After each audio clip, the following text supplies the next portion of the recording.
بسم اللہ الرحمن الرحیم۔ شروع اللہ کے بابرکت نام سے جو بڑا مہربان نہایت رحم کرنے والا ہے۔ ماہ شعبان المعظم میں سورہ کوثر کا یہ وظیفہ پڑھتے ساتھی اللہ رب العزت آپ کے پورے سال کے دن پھیر دیں گے، آپ کے تمام نصیبوں کو کھول دیں گے، راستوں کی تمام رکاوٹوں کو ہٹا دیں گے، آپ کو کامیابیوں کی طرف لے جائے گا۔ جو شخص بھی ماہ شعبان میں اس خاص وظیفے کو پڑھے گا، اللہ رب العزت اس کے معاملات کو بہتر کر دیں گے۔ غیب سے آواز آئے گی، آؤ اپنا رزق لے جاؤ۔ ماہ شعبان بڑا بابرکت قبولیت والا مہینہ ہے، عظمتوں فضیلتوں والا مہینہ ہے۔ ماہ شعبان اسلامی سال کا 8واں مہینہ ہے۔ آپ نے اس خاص قبولیت والی خاص برکت والی مہینے میں یہ خاص وظیفہ پڑھنا ہے اور رب کعبہ سے اپنی جھولیاں رزق سے دولت سے بھرا ہوا لینی ہے، اپنے پسند کا نصیب لکھوا لینا ہے۔ یہ کامیابی کا 100% یقینی عمل ہے۔ اگر آپ اپنے گھر کے حالات کو بہتر بنانا چاہتے ہیں، اس وظیفے کو ہرگز بھی آپ نے ضائع نہیں کرنا۔ دنیا داری میں دنیا کے کاموں میں مصروف رہ کر اگر آپ نے ماہ شعبان کو گزار دیا تو پورے سال کا پچھتاوا مقدر ہو جائے گا، کیونکہ آج وقت ہے اللہ کریم سے اپنے حاجات کو پورا کروانے کا، رب کے رحمتوں سے جھولی بھرنے کا۔ اس لیے میرے آپ سے ہاتھ جوڑ کر گزارش ہے، اس مہینے کو ہرگز بھی لاپرواہی میں مت گزاریں، کیونکہ سورہ کوثر پڑھنے کی بہت زیادہ فضیلت اور فوائد ہیں۔ یہ چھوٹی سی اور مختصر سی صورت ہر مسلمان کو زبانی یاد ہے، لیکن ہم پڑھتے نہیں کیونکہ شیطان ہمیں پڑھنے ہی نہیں دیتا۔ شیطان اس طرف ہمیں جانے ہی نہیں دیتا، کہیں ہمارا رشتہ اللہ رسول کے ساتھ مضبوط نہ ہو جائے۔ شیطان تو ہمارا کھلا دشمن ہے۔ تو آج میں آپ کو ماہ شعبان میں پڑھنے والا سورہ کوثر کا خاص وظیفہ بتانے جا رہا ہوں۔ قرآن کریم کے تمام آیتوں تمام سورتوں کی سب سے بڑی فضیلت یہ ہے، قرآن کریم اللہ تعالیٰ کا کلام ہے۔ سورہ کوثر کی تلاوت کی فضیلت کے بارے میں آتا ہے، جو شخص نماز پنجگانہ میں اس سورت کو تلاوت کرے، قیامت کے دن حوض کوثر سے سیراب اور درخت توبی کے سائے میں رسول خدا کا ہم نشین ہوگا۔ نبی کریم صلی اللہ علیہ وسلم نے فرمایا، جو شخص سورہ کوثر کی تلاوت کرتا ہے، اللہ تعالیٰ اسے جنت کی نہروں سے سیراب کرے گا۔ عید قربانی کے دن مسلمانوں کی طرف سے ذبح کرنے والی قربانی نیز اہل کتاب اور مشرکین کی طرف سے پیش کردہ قربانی کے برابر اسے ثواب دیا جائے گا۔ حضرت سعید بن جابر رضی اللہ عنہ حضرت عبداللہ بن عباس رضی اللہ عنہما روایت کرتے ہیں، آپ نے فرمایا، کوثر سے مراد بہت زیادہ بھلائیاں انعامات ہیں جو اللہ تعالیٰ نے صرف حضور نبی صلی اللہ علیہ وسلم ہی کو عطا فرمائے۔ حضرت ابو بکر صدیق رضی اللہ عنہ کا بیان ہے، میں نے سعید بن جبیر سے کہا، بعض لوگوں کا تو یہ خیال ہے وہ جنت میں ایک نہر ہے۔ حضرت سعید بن جبیر رضی اللہ عنہ نے فرمایا، جنت کی نہر تو اس خیر کا ایک حصہ ہے جو اللہ تعالیٰ نے آپ صلی اللہ علیہ وسلم کو عطا فرمائی ہے۔ حضرت انس بن مالک رضی اللہ عنہ بیان کرتے ہیں، ایک دن حضور صلی اللہ علیہ وسلم ہم میں تشریف فرما تھے، اچانک آپ صلی اللہ علیہ وسلم کو اونگ آ گئی، جو کہ نزول وحی کی کیفیت میں سے یہ کیفیت تھی۔ پھر آپ صلی اللہ علیہ وسلم نے مسکراتے ہوئے سر اٹھایا تو ہم نے عرض کیا، یا رسول اللہ، کس چیز نے آپ کو ہنسایا ہے؟ آپ صلی اللہ علیہ وسلم نے فرمایا، ابھی مجھ پر ایک سورہ مبارکہ نازل ہوئی ہے، بے شک ہم نے آپ کو ہر خیر فضیلت میں بے انتہا کثرت بخشی ہے، بس آپ اپنے رب کے لیے نماز پڑھا کریں اور قربانی دیا کریں، یہ ہدیہ تشکر، بے شک آپ کا دشمن ہی بے نسل بے نام نشان ہوگا۔ پھر آپ صلی اللہ علیہ وسلم نے فرمایا، تم جانتے ہو کوثر کیا ہے؟ ہم نے عرض کیا، اللہ تعالیٰ اس کا رسول صلی اللہ علیہ وسلم ہی بہتر جانتے ہیں۔ آپ صلی اللہ علیہ وسلم نے فرمایا، کوثر وہ نہر ہے جس کا میرے رب نے مجھ سے وعدہ کیا ہے، اس میں خیر کثیر ہے، وہ ایک حوض ہے جس پر میری امت کے لوگ قیامت کے دن پانی پینے کے لیے آئیں گے، اس کی برتن ستاروں کی تعداد کے برابر ہیں۔ حضرت عبداللہ بن عباس رضی اللہ عنہ سورہ کوثر کی تفسیر بیان فرماتے ہیں، اس سے مراد خیر کثیر ہے جو صرف آپ صلی اللہ علیہ وسلم ہی کو اللہ تعالیٰ نے عطا فرمائی ہے۔ یاد رکھے گا، یہ ایک زبردست صورت ہے، یہ اتنا بڑا وظیفہ طاقتور عمل ہے، یہ کئی بیماریوں کا علاج ہے۔ آئے جانتے ہیں سورہ کوثر پڑھنے کے کیا فائدے ہیں۔ فائدہ نمبر 1، حضرت انس رضی اللہ عنہ روایت کرتے ہیں رسول اللہ صلی اللہ علیہ وسلم نے ارشاد فرمایا، جو شخص سورۃ الکوثر روزانہ 10 مرتبہ پڑھے گا، فرمایا وہ گناہوں سے ایسے پاک ہو جائے گا جیسے ماں کے پیٹ سے پیدا ہوا ہو۔ فائدہ نمبر 2، حضرت ابو ہریرہ رضی اللہ عنہ فرماتے ہیں رسول اللہ صلی اللہ علیہ وسلم نے ارشاد فرمایا، سورۃ الکوثر زیادہ سے زیادہ پڑھا کرو، اس کی کثرت کرو، کیونکہ یہ جنت کی خزانوں میں سے یہ خزانہ ہے، اس کے پڑھنے والا شخص جنتی ہے۔ ظاہری بات ہے، جنت کا خزانہ تو اسے ہی ملے گا جو جنتی ہوگا۔ فائدہ نمبر 3، رسول اللہ صلی اللہ علیہ وسلم نے ارشاد فرمایا، یہ وہ عمل ہے جو دنیا کی 70 بلاؤں سے عافیت دلاتا ہے، یعنی جو شخص پڑھتا ہے وہ دنیا کی 70 بلاؤں سے عافیت حاصل کرتا ہے، اسے عافیت مل جاتی ہے۔ یہ اتنا پاورفل وظیفہ ہے۔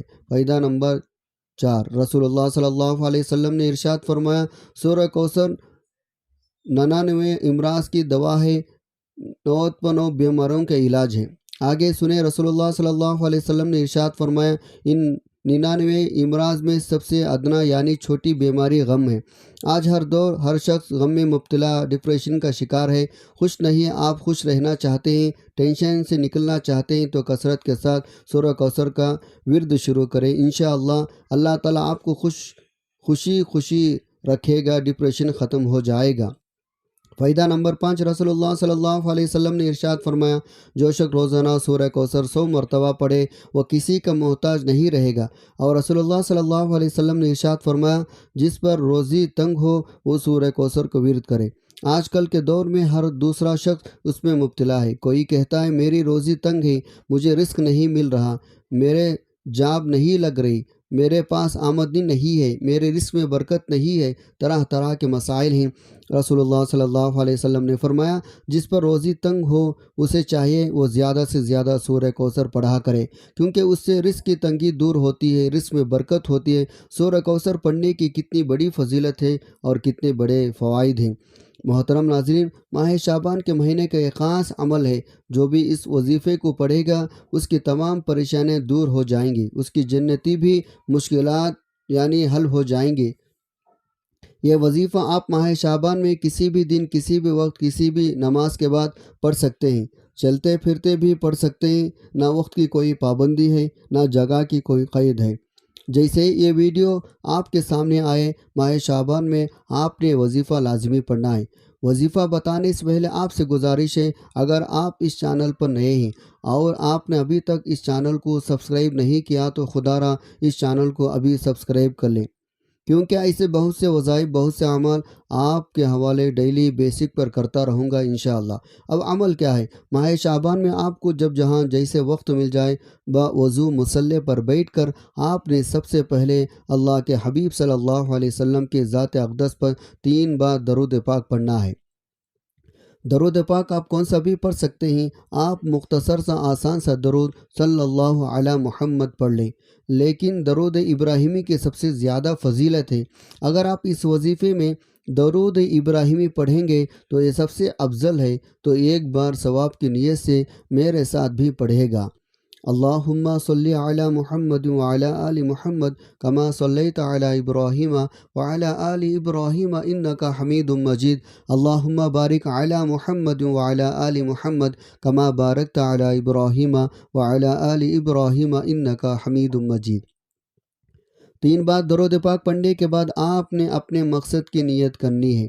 ہر انسان کا مقصد الگ ہے، ہر انسان کی حاجت الگ ہے، پریشانی الگ ہے۔ آپ جس لیے بھی پڑھے رہے ہیں، آپ نے پہلے اس کی نیت کرنی ہے۔ اگر آپ مال دولت حاصل کرنے کے لیے پڑھ رہے ہیں تو یہ نیت کریں، یا اللہ مجھے مال و دولت عطا فرما۔ اگر آپ اولاد کے لیے پڑھ رہے ہیں تو یہ نیت کریں، یا اللہ میں اس عمل کو اولاد حاصل کرنے کے لیے پڑھ رہا ہوں، اس کی برکت سے مجھے اولاد عطا فرما۔ اگر کسی بڑی رقم کی ضرورت ہے، کاروبار کے لیے پڑھ رہے ہیں تو یہ نیت کریں، یا اللہ اس عمل کی برکت سے مجھے کاروبار عطا فرما۔ اگر آپ رشتے کے لیے پڑھ رہے ہیں تو یہ نیت کریں، یا اللہ مجھے اس کی برکت سے بہترین رشتہ عطا فرما۔ قرض کی ادائیگی کے لیے پڑھ رہے ہیں تو یہ نیت کریں، یا اللہ مجھے اس عمل کی برکت سے قرض سے ادائیگی عطا فرما۔ غرض آپ جس بھی مقصد کے لیے وظیفہ پڑھ رہے ہیں اس مقصد کے لیے آپ دل میں ارادہ کر لیں اور اس وظیفے کو پڑھنا شروع کر دیں۔ اپنے مقصد کی نیت کرتے ساتھ ہی فوری طور پر آپ نے ایک بار اعوذ باللہ من الشیطان الرجیم بسم اللہ الرحمن الرحیم پڑھ کر وظیفے کا آغاز کرنا ہے۔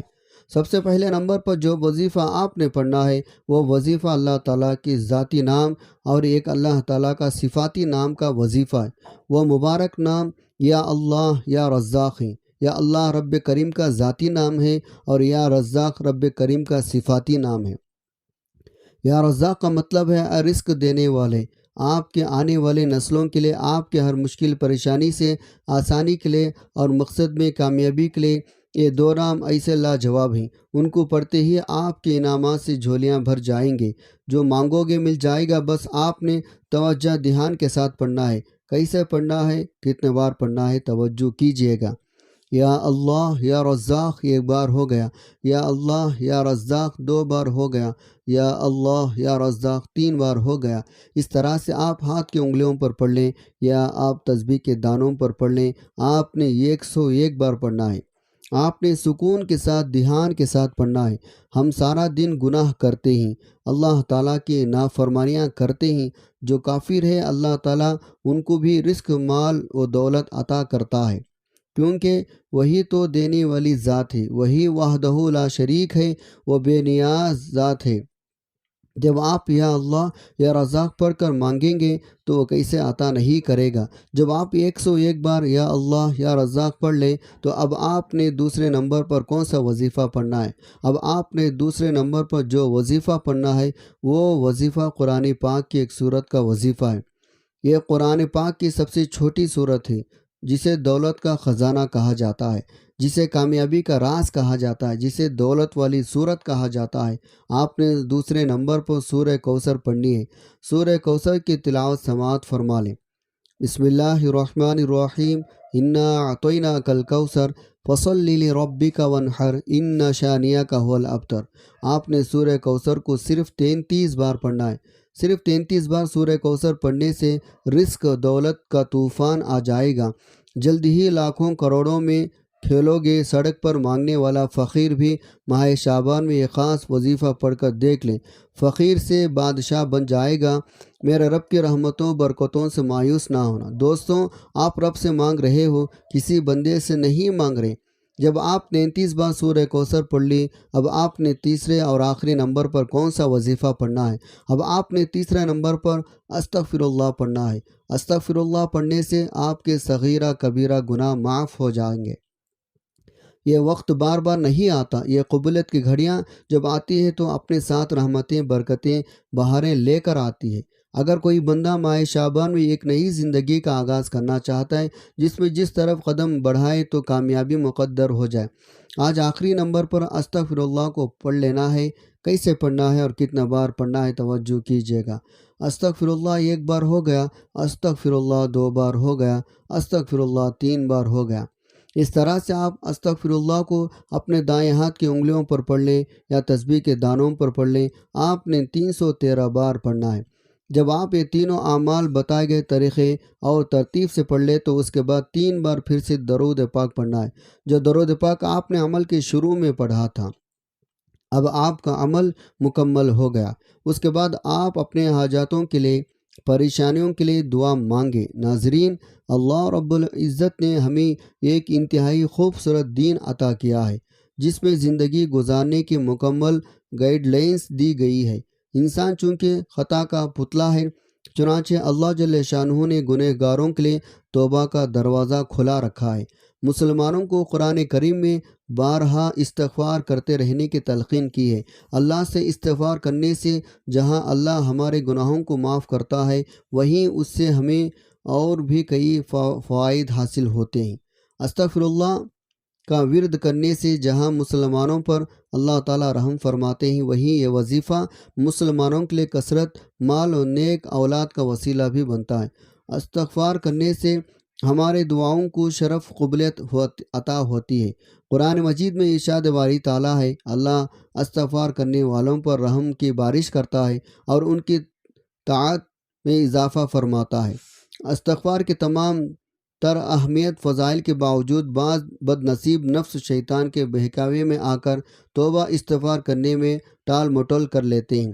توبہ کا موقع ملنا بہت بڑی سعادت کی بات ہے۔ بہت سے لوگوں کو توبہ کا موقع بھی نہیں ملتا اور وہ بغیر توبہ کیے اس دار فانی سے چلے جاتے ہیں۔ موت کا کوئی بھروسہ نہیں ہے، اس لیے ہمیں بھی بکثرت توبہ استغفار کرنی چاہیے۔ اللہ پاک سے دعا ہے اللہ پاک ہمیں گناہوں سے بچنے سچی توبہ کرنے کی توفیق عطا فرمائے، آمین۔ دعا ہے رب کریم میرا سنانا اور آپ کا سننا اپنے پاک بارگاہ الہی میں قبول و منظور فرمائے، آمین۔ اللہ تعالی ہم سب کا حامی و ناصر ہو، آمین۔ ناظرین، اپنے رزق میں برکت اور وسعت کشادگی کے لیے اللہ تعالیٰ کے 99 ناموں میں سے کوئی ایک نام کمنٹ باکس میں ضرور لکھیں۔ جزاک اللہ خیرہ۔ السلام علیکم ورحمۃ اللہ وبرکاتہ۔